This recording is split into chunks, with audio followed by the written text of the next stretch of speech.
This is Dor Beach. To most Israelis, it's a place to spend the weekend. To Palestinians, it's home to a mass grave.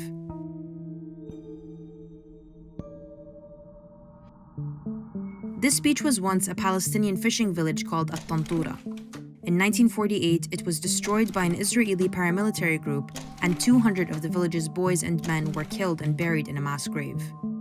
The grave was around 4 meters wide and 35 meters long, which is about the height of this building. Today, it's believed to sit beneath the beach's parking lot. But the massacre wasn't acknowledged by most Israelis until this year, when this article came out in Israeli newspaper Haaretz. The article discusses the findings of a new documentary called Tantura, which features the confessions of the Israeli paramilitary soldiers who took part in the massacre.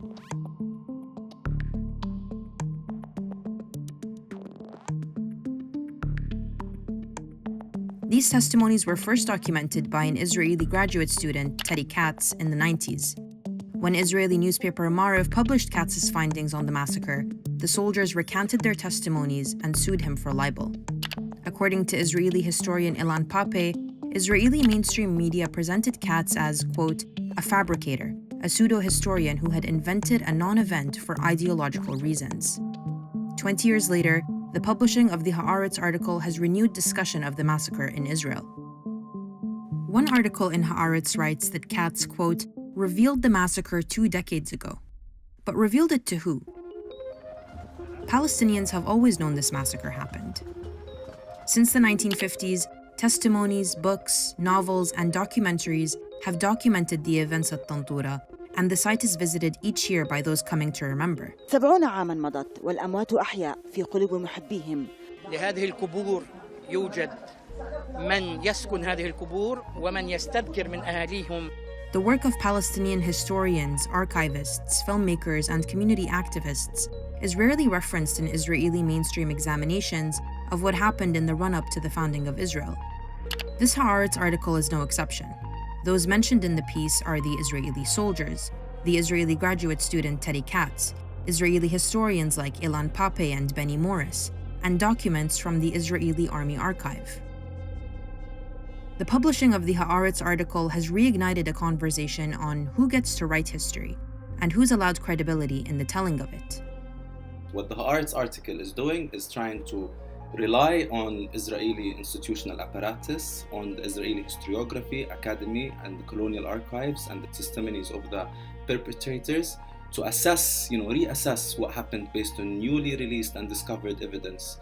And by doing so, it actually exceptionalizes what happened in Tantura as, and I quote here the author of the Haaretz article who explained it as bad behavior when it actually was happening systematically across the land of historic Palestine at the time. Let's go back to 1948, when Israel was founded. To Israelis, it's known as the War of Independence. To Palestinians, it's called the Nakba, or the catastrophe.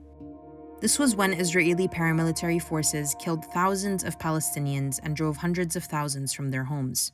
All Israeli space is built on Palestinian space.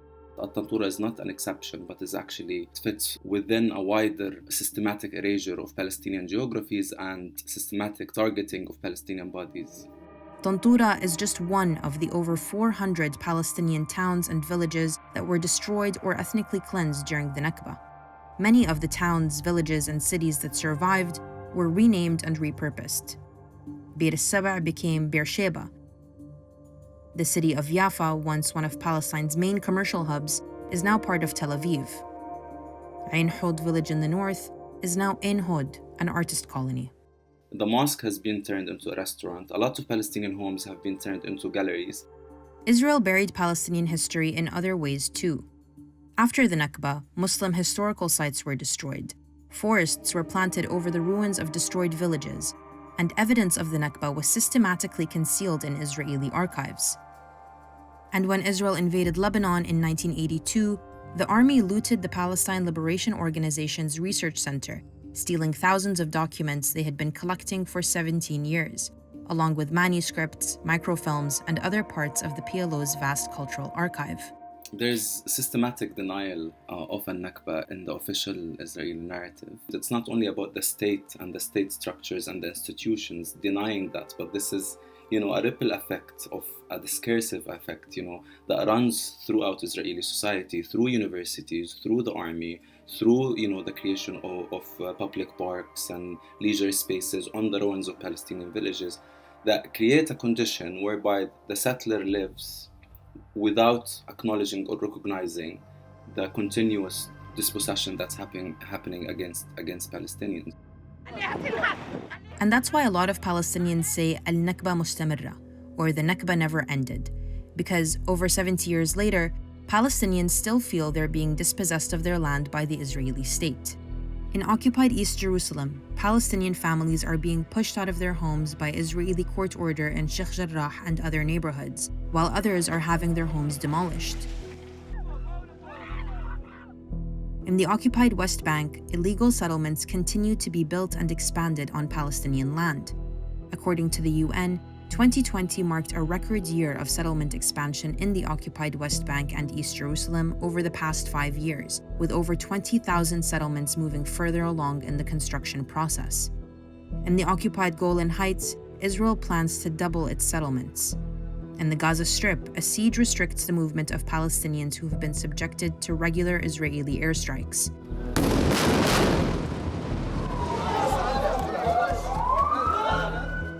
And in the Negev, where Palestinian Bedouin communities live, 35 villages unrecognized by the Israeli state are under routine threat of demolition.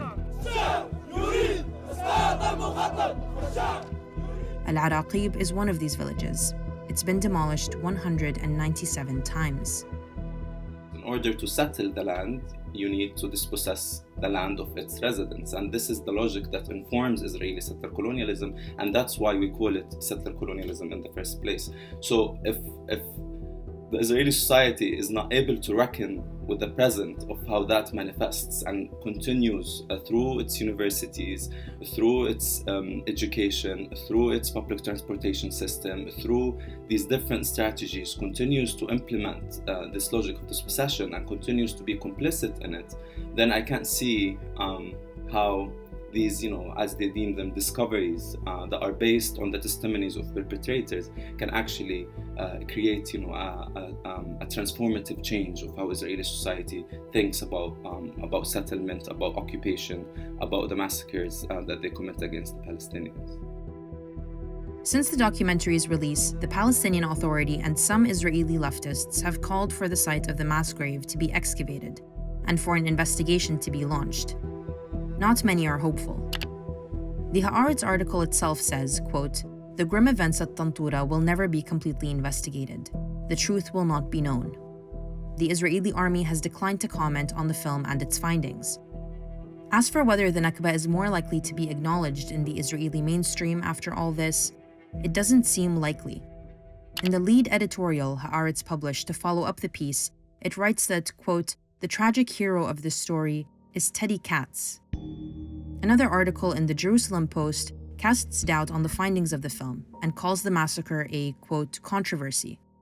The piece also describes a scene in the documentary where the Israeli soldiers discuss whether a monument should be installed where the village Tantura once stood. Quote, "Most oppose the idea." Part of what this story does about Tantura, actually, by claiming it or framing it as a discovery, is that it shows us actually a very important Israeli logic, which is the logic of discovery. The fact that they now, even when they discover a massacre, they're able to contain it within their Israeli discourse and exceptionalize it as bad behavior. So even if more stories are gonna come out, and trust me, more stories are gonna come out in the future, so many more stories. The Israeli settler colonial media or academia is going to try and exceptionalize them.